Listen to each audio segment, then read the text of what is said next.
ज्ञानेश्वर महाराज की जय, जगद्गुरु तुकाराम महाराज की जय, बाबाजी चैतन्य भगवान की जय, शांती ब्रह्म एकनाथ महाराज की जय, सद्गुरु सच्चिदानंद श्रीपाद बाबा की जय, सद्गुरु सच्चिदानंद रामदास बाबा की जय, सद्गुरु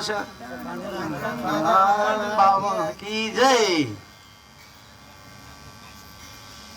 गुरु तेथे ज्ञान ज्ञानी आत्मदर्शन दर्शनी समाधानाती जैसी, वसुदेव सुदम देव कंसाच्या नूरमर्धमं देवकी ब्रह्मानंदम कृष्णम वंदे जगद्गुरु। गुरुदेव ब्रह्मा गुरुदेव विष्णू गुरुदेव देवो महेश्वरा, गुरु साक्षात परब्रह्म तस्मै श्री गुरुवे नमः। सद्गुरुनाथ भगवान की जय। माऊली ज्ञानोबाराय सांगतात, माझे असणारे जे सद्गुरू आहेत कोण निवृत्तीनाथ आहेत, आणि निवृत्तीनाथाने असणारी कृपा केलेली आहे। काय केलं? हात लावून मस्तकी प्रसाद देऊन केले सुखी, असे असणारे माझे सद्गुरू निवृत्तीनाथ आहेत, ज्ञानोबाराय म्हणतात। आणि ज्ञानोबाराय म्हणतात म्हणून तुम्ही आम्ही देखील सद्गुरु महात्म्याला आपण देखील असणारं वर्णन करतो का? संत भेटले म्हणून काय झालं? आपल्याला असणारं आपण कोण आहे कळलं। माऊली ज्ञानोबाराय म्हणतात, आहे मी कोण करावा विचार म्हणे ज्ञानेश्वर निवृत्तीचा।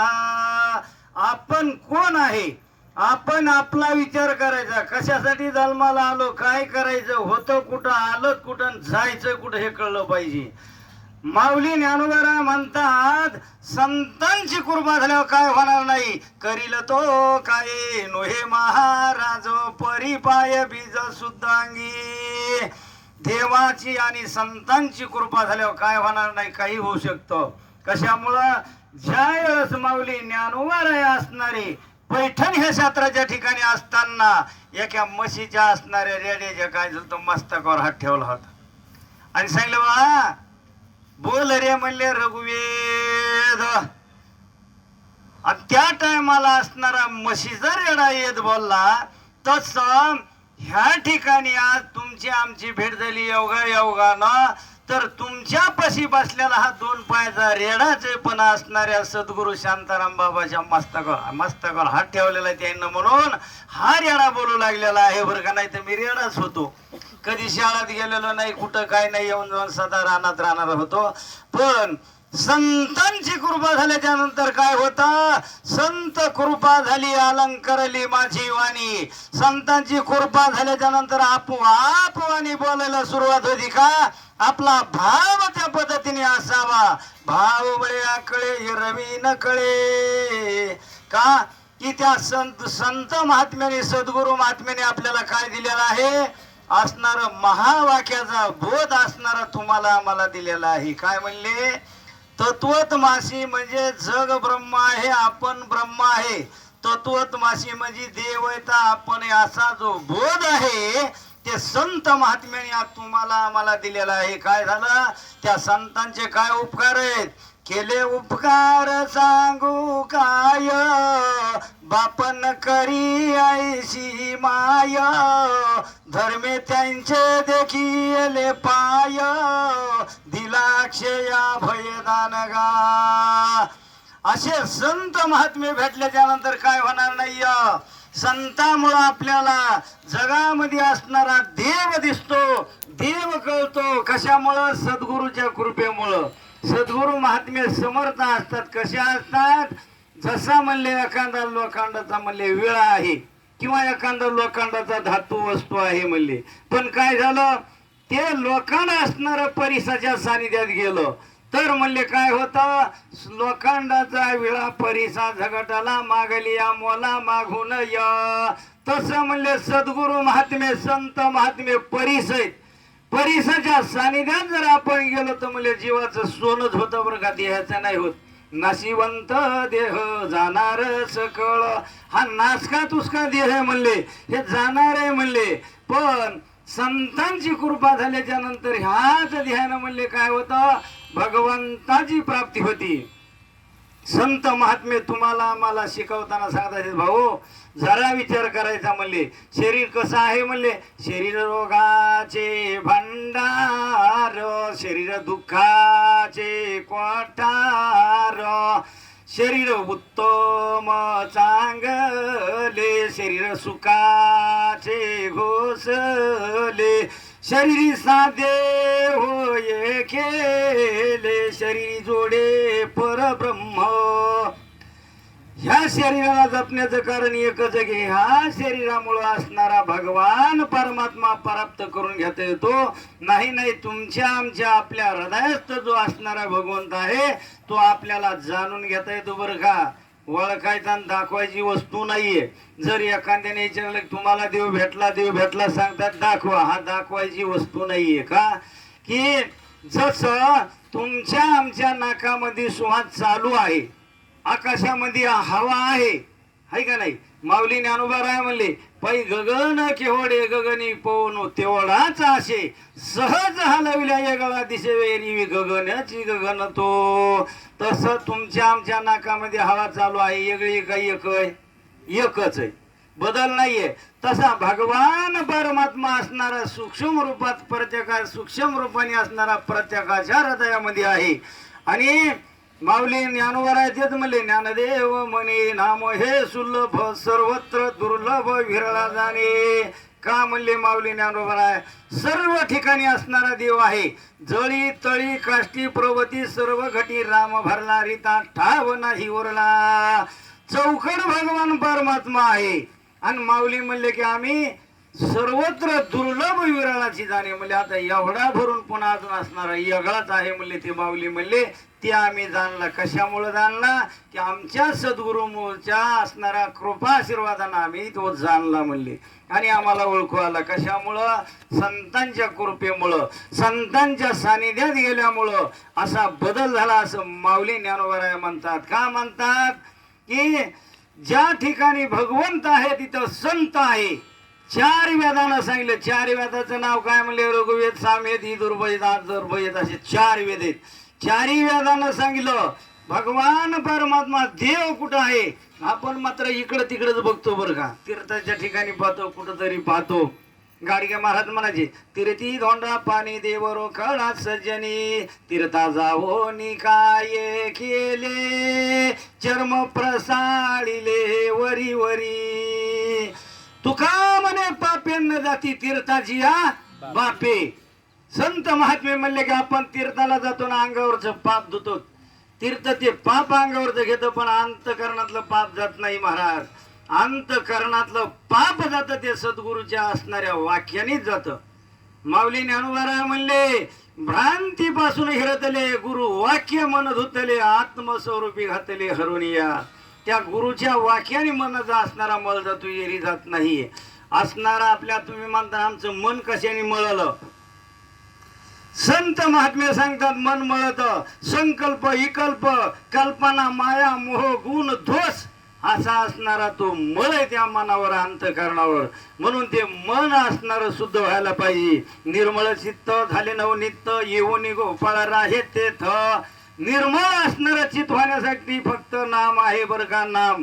आणि तेच नाम असणार सर्व असणाऱ्या संतांना जपलं पाठीमागच्या बरं का. आता आहे संत अनेक पण काहीकडं आहे काहीकडं नाही, ते विषय आगळा. त्यांना आपण नाव ठेवायचं नाही. आपल्याला भाग्यानं प्राप्त झालं. बहुत जन्मी आम्ही पुण्य केले तेव्हा या विठ्ठले कृपा केली. असं आपलं जन्माजन्मीचं पुण्य महाराज म्हणून आपल्याला प्राप्त झालं. माऊली ज्ञानोबा हरिपाडा सांगायचे, नरात्वा नारी होका दुराचारी गातामुखी हरी पवित्र. ते रामाचा अवतार झालेला आहे, कृष्णाचा अवतार झाला, हरीचा अवतार नाहीये, गुप्त आहे का नाही. पण सहज म्हणतो राम कृष्ण हरी.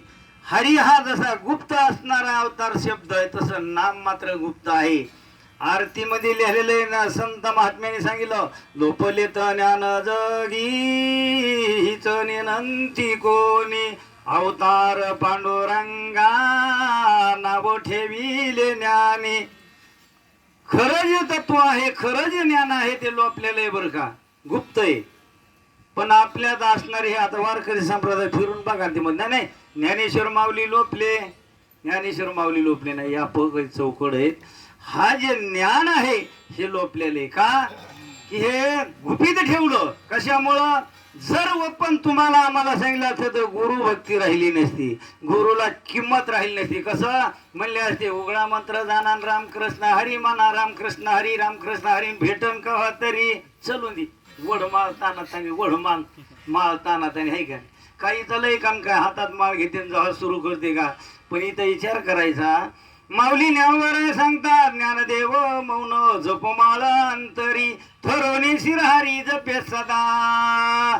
काळ नाही, वेळ नाही, कोण्या टायमाला नामचिंतन करता येतं. साधू संतांना आपल्याला वेळोवेळा उपदेश केला, अनेक अभंगात सांगितलं, काय म्हणले, नामाचं चिंतन प्रगट पसारा, असा ल ते करा जेते तेथे, जिथं असतं तिथं, मसन वाट्यात असो नाही तर कुठं असो, ज्या ठिकाणी असतं तिथं नामचिंतन करता येतं. का बंधन नाही, काळ वेळ नाम उच्चारिता नाही, नामाला एवढी किंमत आहे महाराज. म्हणून एक वेळस भगवान शंकर जप करत बसले होते कैलास पर्वतावर. पार्वतीने पाहिलं, म्हणले बऱ्याच वेळ झाला बसलेले, 2 वाजले, जेवणाची वेळ झाली, महाराज डोळे उघडीत नाहीत. म्हणले मालकाने डोळे उघडल्याशी आपल्याला भोजन करता येत नाही, काय करावा. तळमळ सुरू झाली, उभा राहिल्या अम्मा पार्वती माता. भगवान शंकराच्या लक्षात आलं, डोळे उघडले. म्हणले का हो तुम्ही एवढं, म्हणले तुम्हाला सगळे लोक, म्हणले सगळे देव तुम्हाला देव मानतात आणि सगळ्यात श्रेष्ठ मानतात. म्हणले हो, मग भजन कुणाचं करतात. पार्वती म्हणली तुम्ही सगळ्यात मोठे, तुम्ही देव आहेत ना, मग भजन कुणाचं करता. त्यावेळेस भगवान शंकराने सांगितले, मी प्रभू रामचंद्राचं भजन करतो, पुरुष उत्तम असणारा राम असणार आहे त्याचं मी भजन करतो. म्हणले राम पाहिला, म्हणले बायकोसाठी रडवतो, म्हणले त्या अरण्यामध्ये मग तू सीते झाडाला मिठी टाकतो त्याचं भजन. ते म्हणले तुला नाही कळायचं, एका मिनिटात फशी दे म्हणले. कोण, पार्वती माता म्हणली. कुणाला, भगवान शंकराला. अरे म्हणजे नको जाऊ, नाही नाही म्हणले मला आज्ञा द्या, फक्त तुम्ही आज्ञा द्या, एका मिनिटात फशी दे. म्हणजे नको जाऊ, म्हणजे गेले. जा म्हणले तातर. ज्या वेळेस पार्वती माता आली, सीताचं रूप धारण केलं, रामाच्या समोर आली. प्रभू रामचंद्रानं तिकून पार्वती आली की इकडं तोंड केलं, इकून असणारी ती पार्वती सीताच्या रूपात आली की इकडं पाहिलं. लक्ष्मणानं सांगितलं दादा वहिनी आल्या. प्रभू रामचंद्रानं असं पाहिलं, डोळे वाचले. त्यावेळेस मात्र लक्ष्मणाच्या ध्यानात आलं का आपलं चुकतंय, आपलं चुकतंय. लक्ष्मणानं खाली पाहिलं, मला आता दादा न वहिनी काय हो, मला आता बोलायचं नाही, मला आपलं चुकतंय. चूक कळली महाराज. तसं संत महात्म्याने सांगितलेलं जर आपल्याला कळलं तर आपल्याला सगळंच काय देव कळाला म्हणायचं, आणि आपलंही आपल्याला कळलं म्हणायचं. काय कळलं आपलं, की भगवान परमात्मा आपल्याशी होणार आहे, आपण त्याच्याशी एक रूप होणार आहेत, असं आपल्याला सुद्धा कळलं. कशामुळं, संतांच्या शब्दावर विश्वास ठेवल्यामुळं. काय म्हणले तुकाराम महाराज, संत वचनी विश्वासला तुका म्हणे धन्य झाला. संतांच्या शब्दावर विश्वास असावा आपला. पण काही असतात बरं का महाराज, शब्द ऐकतात सोडून देतात आणि म्हणतात महाराज काय म्हणले तुम्ही नाम नाम मानता. म्हणले हो, काहीच परिवर्तन नाही. म्हणले चिंतन कावा केलं. म्हणले जेव्हा घेतलं होतं तेव्हाच, पुन्हा नाही. हो, कसं परिवर्तन होईल, होऊ शकत नाही परिवर्तन. परिवर्तन होण्यासाठी काय करावं लागल, म्हणतो नवनीता तैसे घे अनंता वाया व्यर्थ कथा सांडी मार्ग. जसं म्हणले दुधामध्ये असणार तूप आहे पण त्याला रीत आहे का नाही, तापावा लागल, इरजावा लागल, आणि मग मात्र त्याच्यामध्ये असणार ते लोणी निघतं. पण लोणी निघल्याच्या नंतर लोण्याला एक परिणाम आहे. काय, त्या लोण्याचा गोळा जर ताकात टाकला तर बुडत नाही, पुन्हा मिसळत नाही. हे खरं आहे, निवाडला तो त्याच्यातून. पण तो जो असणारा गोळा हाताला जर घेतला, नाका जोडण्याला तर घुरट वास येतो, खवट आहे का नाही. ज्या वेळेस खवट घाण आली, ती खवट घाण जाण्यासाठी तेच लोण्याचा गोळा अग्नीवर ठेवला. काय झालं, अहो त्याच्यातली खवट घाण निघून गेली. तूप तर होणारच आहे, गेली का नाही, तापल्यावर खवट घाण निघून गेली. तसं सद्गुरु महात्म्याने दिलेल्या नामानं जर ज्ञानाग्नी पेटलाच अंतकरणातली खोड घाण निश्चित जाऊ शकते, तूपच तयार. संत महात्मे म्हणतात बरं का. तसं त्या आता सांगायचा दृष्टांत होता की म्हणले सीता होऊन आली तिनं पार्वती पाहिलं, रामानं पाहिलं म्हणले सीता पार्वती म्हणली रामा म्हणली अहो म्हणले मी आले. तेव्हा रामानं पाहिलं म्हणले आई तू का आली, तुळजापुराच्या ठिकाणी तू काय आली. पार्वती म्हणली मला पाहिल्या बरोबर ओळखीलं हे खरंय, पण म्हणली रामा एवढं जर तुम्हाला तत्वज्ञान आहे आणि एवढं जर तुम्हाला कळतंय तर झाडाला मिठी टाकून का रडता. काय झाला प्रश्न, झाडाला मिठी मारून सीते म्हणून का रडता. तेव्हा प्रभू रामचंद्रानं सांगितलं ऐका म्हणले लक्षपूर्वक ऐका शब्द काय आहेत. प्रभू रामचंद्राचे शब्द आहेत म्हणले आई जी बाई नवऱ्याचा ऐकत नाही तिला मी सांगत. पार्वती म्हणली नका जाऊ म्हणले होते ना, काय म्हणली नका जाऊ म्हणले होते म्हणले भगवान शंकर. पार्वतीने साष्टांग नमस्कार दंडवत घातला म्हणले श्री संताची या माता चरणावरी साष्टांग हे करी दंडवत. रामा सगळा अहंकार सोडला म्हणले आता खरं सांगा. तेव्हा रामाने सांगितलं म्हणले हे पूर्वी झाड आता हे झाड झाले का, हे ऋषी होते, हे दगड होते, ते हे पहिले ऋषी होते, त्या अवतारात भेटलं नाही म्हणून म्हणले आता मी त्यांना भेटून उद्धार करतो.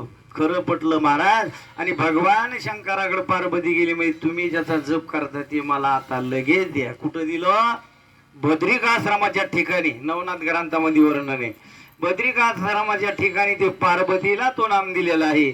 आणि ती परंपरा चालत आली बरं का. आपण काय म्हणलो गुरु तेथे ज्ञान ज्ञानी आत्मदर्शन दर्शनी समाधाना ती जैशी बुद्धीनिचे आत्मज्ञान ब्रह्मरूप भाषा पण आपण ब्रह्मनिष्ठा राखे पूर्ण तत्परायण आहारनिशी.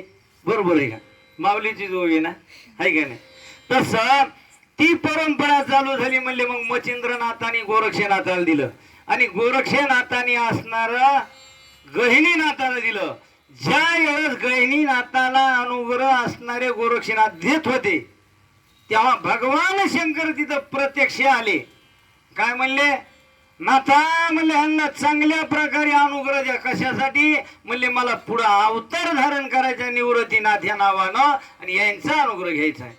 आणि मग तेच परंपरा चालू आहे का नाही नाथ संप्रदायाची. हा पण काय सांगावं महाराज, काही लय विचारात गुत देत घेतलंय बाबा कसंच असन काय खरंय.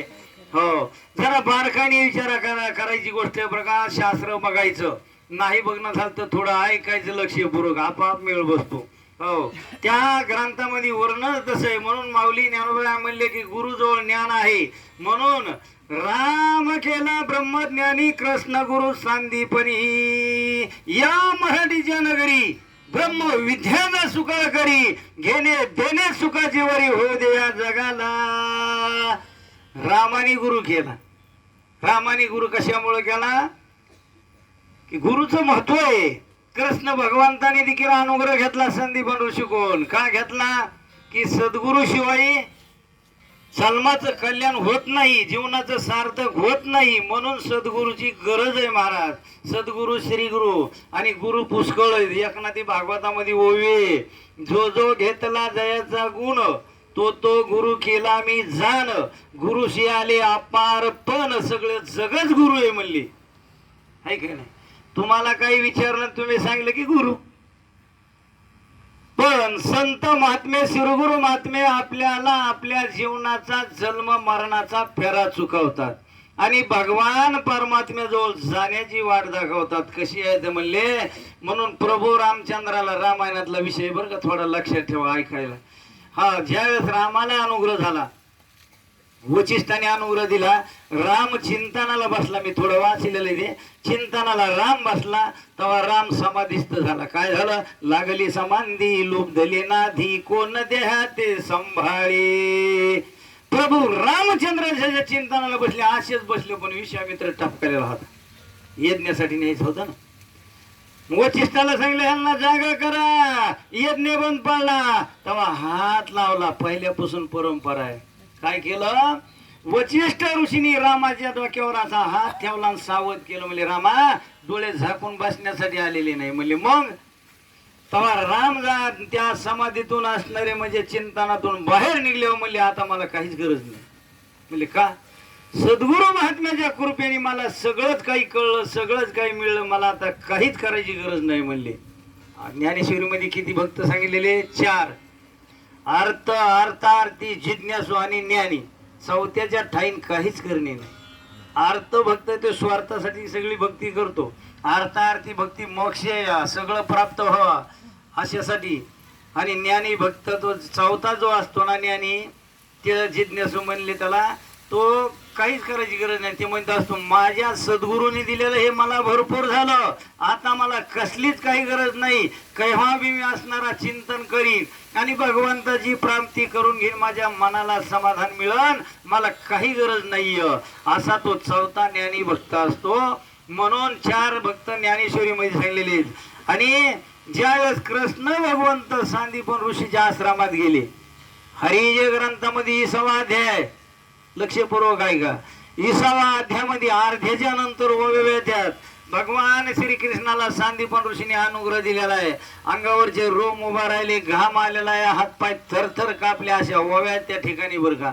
प्रसंग आलता एका ठिकाणी मला म्हणजे बस सांगायला बसलो, आणि जेव्हा सांगायला सुरुवात केली का, आता ऐकणारा विरोधाला तर मला लागलं रे त्याच्यात बाबाचं सांगायला, बंद केलं. नको मला आता कशाला सांगायचं. काय करता, जेवढ्या का त्या 10-12 वगैरे ज्या वर्णात आपल्या भावाच्या वर्ण नाही ना, अष्टसात्विक भाव, ह्या जेव्हा त्या ह्या सगळ्या सोडून दिल्या, गप बसलो, काही कळत नाही म्हणलो मला. आणि मग पुढे एकच शब्द उच्चारला, कृष्ण भगवंताला अष्टसात्विक भाव उत्पन्न झाला. चला पुढं दटलं का, जशी असते तसं नाही त्यांना कळत, त्यांच्या पुढे काय होणार आहे. मग झालाय ना वेळ, पटकन सांगायचं. आमचं काय, पडिले हा भंडार धान्याचा हा माल, मी तो हा माल भारवाही. शब्द टाकला की शब्द हजर आहे. महाराज संतांची कृपा आहे. तुम्ही टाइम दिला असला तर त्याच्यात बरीदा पाळणं गरजेची आहे, त्याच्यात काही नाही. हो, आता त्या ओवीकडे आला आणि त्याला ते वेळ नाहीये, पण सांगितलं हे तुमची आमची कृपा आहे. असणारे नवनाथ भाऊ आहे, बंटी महाराज आहेत, अजून ते दुसरे दादा भाऊ महाराज कुठे, मला तर मोजकेच माहिती, मी यंदाच आलेलो आहे. पण असणारे तुम्ही संत महात्म्याने ही सेवेची संधी दिली, तुमच्या असणाऱ्या चरणी लीन होतो. काय वर्णो आता न पुरे वाणी, मस्तक चरणी ठेवी तसे. इनेकरी बाबा आहेत असे सर्वांच्या चरणी नतमस्तक होऊन सेवेला असणारा पूर्ण इनाम देऊन ह्या ठिकाणी थांबतो. पुन्हा कुणाला बसायचं? विठाला विठाला विठाला विठाला विठाला विठाला विठाला. आता